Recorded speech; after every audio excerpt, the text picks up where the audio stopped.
Hello students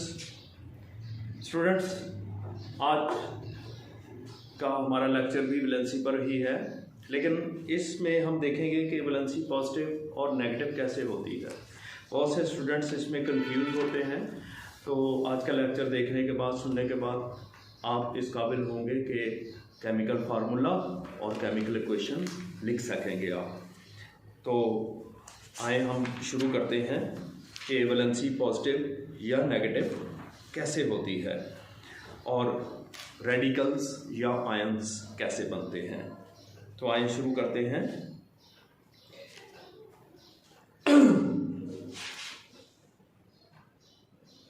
valency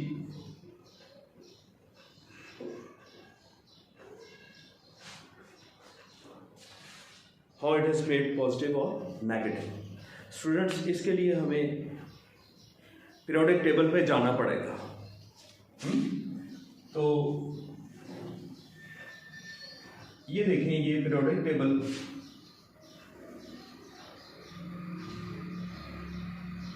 हमारे पास, ये एक स्केच हम बना लेते हैं पीरियोडिक टेबल का। ये दो ग्रुप्स और फिर यानी 1 2 ये 3 और 3 to 12 हम इसको टच नहीं करेंगे यहां से, और इसके बाद यहां पे 13 14 15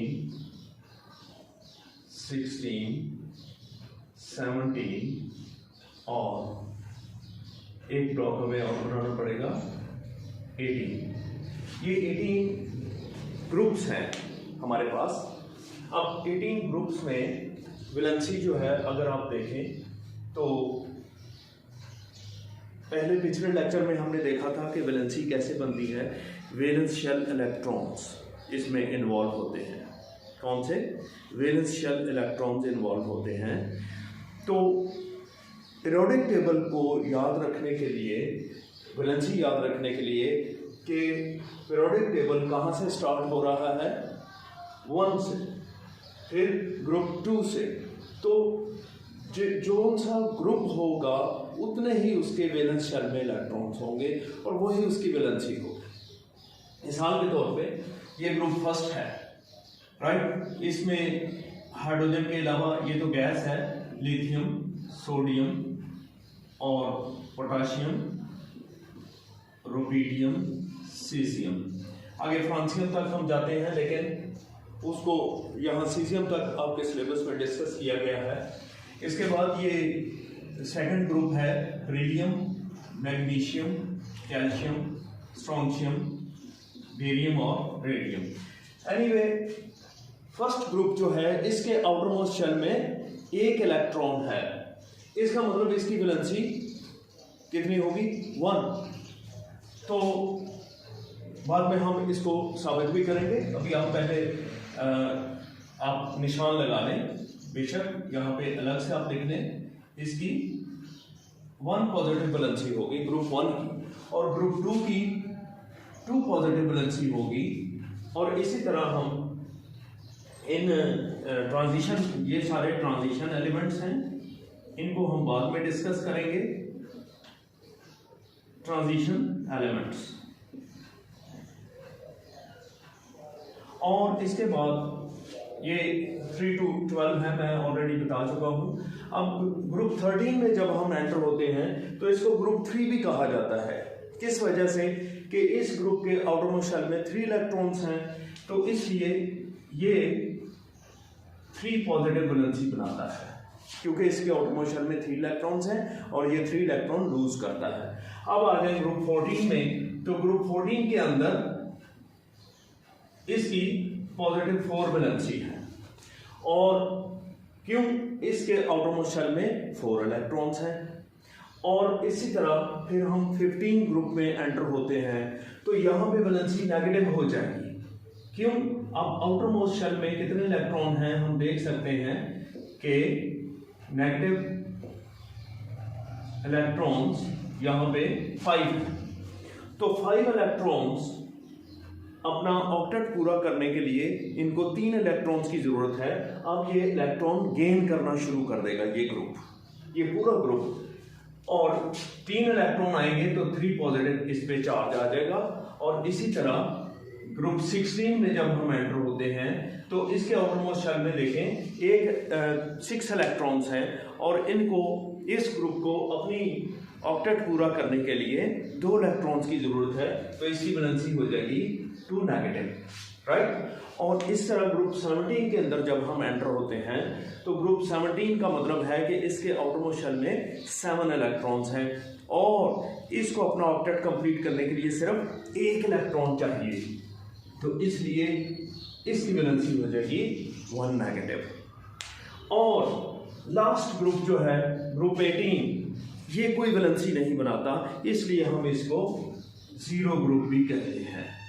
क्या वजह है कि ना ये इलेक्ट्रॉन लूज करता है और ना गेन करता है। अब आपने याद रखने वाली बात क्या है, ये तो आपने इनके ऊपर निशान लगा दिए इस तरह।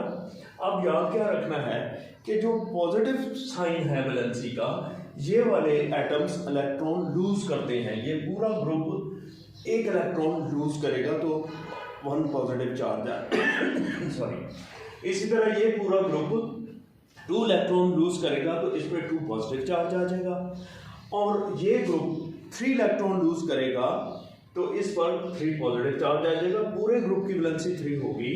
इसी तरह ये ग्रुप 14 या 4 ये अब इलेक्ट्रॉन लूज नहीं करेगा, ठीक है। ये क्या करेगा, ये अब म्यूचुअल शेयरिंग करेगा, क्योंकि ऑक्टेट का हाफ क्या है 4, तो ये ना देगा ना लेगा बल्कि म्यूचुअल शेयरिंग करेगा, और इसलिए इसकी वैलेंसी पॉजिटिव 4 भी हो सकती है और नेगेटिव 4 भी हो सकती है। लेकिन नेक्स्ट ग्रुप में जब हम एंटर होते हैं यहाँ पे, तो यहाँ पे 3 नेगेटिव वैलेंसी है ग्रुप 15 में। अब ये 3 नेगेटिव क्यों हो गई, यहाँ पे अब आउटरमोस्ट शेल में क्योंकि 5 इलेक्ट्रॉन हैं, तो 5 इलेक्ट्रॉन, 3 इलेक्ट्रॉन अगर ये एटम गेन कर लेंगे तो इनका ऑक्टेट कंप्लीट हो जाएगा, और इस तरह इनके आउटरमोस्ट शेल में 8 इलेक्ट्रॉन कंप्लीट हो जाएंगे, और इसलिए ये 3 के डिफरेंस के साथ ये 3 नेगेटिव वैलेंसी बनाएगा। और ग्रुप 16 मीन इसके आउटरमोस्ट शेल में 6 इलेक्ट्रॉन्स हैं और ये अपना आउटरमोस्ट शेल कंप्लीट करने के लिए 2 इलेक्ट्रॉन की इसे जरूरत है, तो ये 2 इलेक्ट्रॉन गेन कर लेगा, और गेन करने के बाद इसके ऊपर 2 नेगेटिव चार्ज आ जाएगा, तो ये पूरा ग्रुप 2 नेगेटिव वैलेंसी बनाता है। और ग्रुप 17 के आउटरमोस्ट शेल में, जैसे हम पहले पढ़ चुके हैं कि इसके आउटरमोस्ट शेल में 7 इलेक्ट्रॉन्स हैं और इसको अपना ऑक्टेट कंप्लीट करने के लिए सिर्फ 1 इलेक्ट्रॉन की जरूरत है, तो 1 नेगेटिव चार्ज इंक्रीज जो कर जाएगा तो वो वैलेंसी इसकी नेगेटिव शो होगी। यानी ये ग्रुप 17 जो है ये हैलोजन ग्रुप है, यानी फ्लोरीन क्लोरीन ब्रोमीन वाला, फ्लोरीन क्लोरीन ब्रोमीन आयोडीन और एस्टाटीन, राइट। और ये ग्रुप जो 18 है ये ना किसी से इलेक्ट्रॉन लेता है ना किसी से इलेक्ट्रॉन किसी को देता है, इसलिए हम इसकी वैलेंसी 0 लिखते हैं, और इनको हम नोबल गैसेस भी कहते हैं और इनर्ट गैसेस भी कहते हैं, ठीक है। तो इसमें हम जानते हैं कि हीलियम है, नियोन है, आर्गोन है, ठीक है, सो ऑन सो फोर्थ। नीचे ये पूरा ग्रुप 0 वैलेंसी बनाता है, ना किसी से इलेक्ट्रॉन लेता है ना देता है। अब हम देखना चाहते हैं कि जो पॉजिटिव 1 वैलेंसी है या नेगेटिव वैलेंसी कैसे बनती है। हम एक एक एग्जांपल भी देख लेते हैं। फर्ज करें हमारे पास ये सोडियम एटम है, सोडियम एटम, ये हम लिथियम ले लें, सोडियम ले लें। अब सोडियम में 11 इलेक्ट्रॉन्स हैं। जब 11 इलेक्ट्रॉन्स हैं तो इसका मतलब ये हुआ कि इसके इलेक्ट्रॉनिक कन्फिग्रेशन जब हम देखते हैं तो इसके 3 शेल्स हैं। फर्स्ट शेल में 2 इलेक्ट्रॉन्स हैं और सेकंड में 8 इलेक्ट्रॉन्स हैं। पेयर की शक्ल में इलेक्ट्रॉन्स बनाएं ताकि काउंट करना भी आसान हो जाए। 2, 4, 6 एंड 8। और लास्ट जो शेल है इसके अंदर सिर्फ ओनली 1 इलेक्ट्रॉन, और अब ये चाहता है कि इसका ऑक्टेट कंप्लीट हो जाए, तो 7 इलेक्ट्रॉन तो इसको कोई नहीं देगा इसका ऑक्टेट कंप्लीट करने के लिए, क्यों ना अपना ये वाला इलेक्ट्रॉन ये लूज कर दे। तो लूज करने की वजह से अब इसका ये वैलेंस शेल नहीं रहेगा, बल्कि ये वाला शेल होगा जिसके अंदर 8 इलेक्ट्रॉन्स पूरे हैं, ऑक्टेट कंप्लीट है इसका।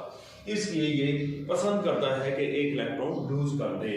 तो लूज करने से पहले प्रोटॉन और इलेक्ट्रॉन क्या थे?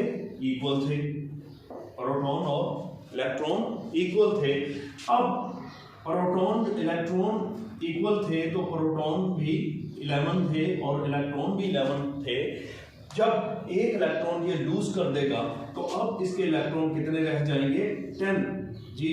अब इसके इलेक्ट्रॉन 10 रह जाएंगे, यानी एक इलेक्ट्रॉन इसने लूज कर दिया तो एक नेगेटिव चार्ज कम हो गया।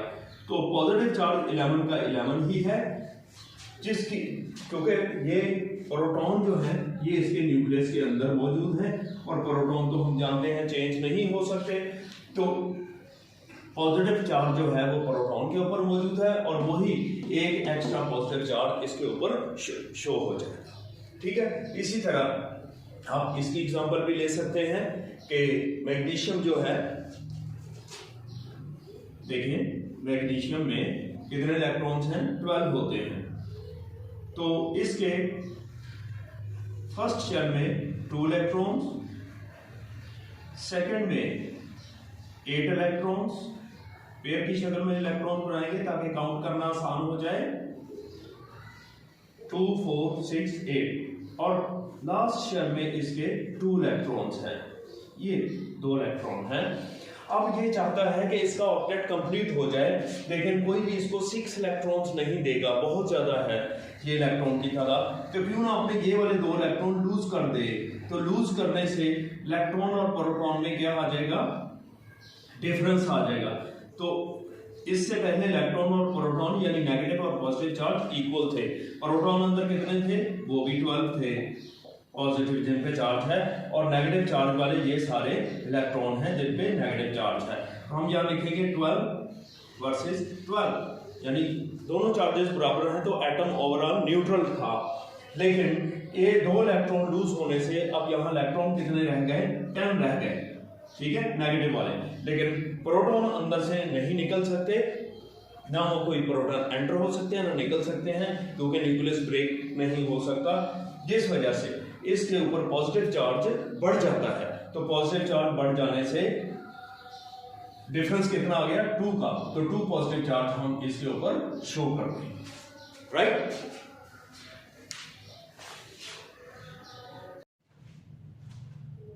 तो स्टूडेंट्स, इसके बाद हम देखना चाहते हैं कि ये नेगेटिव वैलेंसी कैसे बनती है।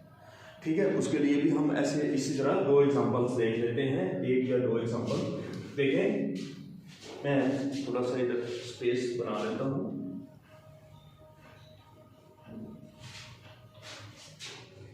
देखिए यहां पे नेगेटिव वैलेंसी कैसे बनती है। कोई भी एक हम एलिमेंट लेकर उससे वैलेंसी देख लेते हैं। फर्स्ट करें फ्लोरीन, इसके अंदर 9 इलेक्ट्रॉन्स हैं, राइट। तो इसकी कॉन्फ़िगरेशन जो है वो कैसे होगी? फर्स्ट शेल में 2 इलेक्ट्रॉन्स और सेकंड में फर्स्ट शेल में 2 इलेक्ट्रॉन्स। ये इसका न्यूक्लियस आप शो कर दें, इसमें प्रोटॉन है और 9 ही प्रोटॉन है इसके अंदर। 2 इलेक्ट्रॉन्स हैं, इसके बाद बाकी कितने बचे? 7। ये आप पेयर्स की शक्ल में लिखेंगे, 2 4 6 और 7। अब ये चाहता है कि इसके आउटरमोस्ट शेल में 8 इलेक्ट्रॉन्स होने चाहिए। तो उस कोशिश में ये 1 इलेक्ट्रॉन्स गेन कर सकता है, और जब 1 इलेक्ट्रॉन ये गेन कर लेगा तो इसका ऑक्टेट कंप्लीट हो जाएगा। मैं इसको जरा डार्क शो कर देता हूं इलेक्ट्रॉन को कि ये बाहर से आने वाला इलेक्ट्रॉन है। अब इसका वैलेंस शेल कंप्लीट है और इसका ऑक्टेट कंप्लीट हो गया, यानी 1 इलेक्ट्रॉन लेने से। तो लेने की वजह से इसके इलेक्ट्रॉन और प्रोटॉन में क्या आ जाएगा? डिफरेंस आ जाएगा, यानी नेगेटिव और पॉजिटिव चार्ज में डिफरेंस आ जाएगा। यहाँ पे फर्ज करें 9 इलेक्ट्रॉन है तो यहाँ भी 9 प्रोटॉन थे, लेकिन एक इलेक्ट्रॉन आ जाने से इसके इलेक्ट्रॉन कितने हो गए, 10 हो गए। तो 10 होने की वजह से इसके ऊपर नेगेटिव चार्ज बढ़ गया, कितना, यहाँ पे 9 है तो यहाँ पे अब नेगेटिव चार्ज 10 हो गए, जिस वजह से इसके ऊपर 1 नेगेटिव वैलेंसी हम शो कर देंगे। क्लियर। इसी तरह 2 वैलेंसी और 3 वैलेंसी, यानी 2 इलेक्ट्रॉन लूज करने वाला भी एक एग्जांपल हम देख सकते हैं और 3 इलेक्ट्रॉन लूज करने वाला भी एक एग्जांपल दे सकते हैं। तो इस तरह 3 इलेक्ट्रॉन से ना ही कोई एटम ज्यादा गेन कर सकता है और ना ही 3 इलेक्ट्रॉन से ज्यादा कोई एटम इलेक्ट्रॉन लूज कर सकता है। तो मैक्सिमम यानी 3 electrons can be lost and maximum 3 electrons can be gained by the atoms. और ये भी याद रखना है कि मेटल्स जो हैं they love to lose electron, they are electropositive, and non-metals love to gain electron and they are electronegative। Students, इसके बाद उम्मीद है आपको नेगेटिव और पॉजिटिव वैलेंसी का पता चल गया होगा।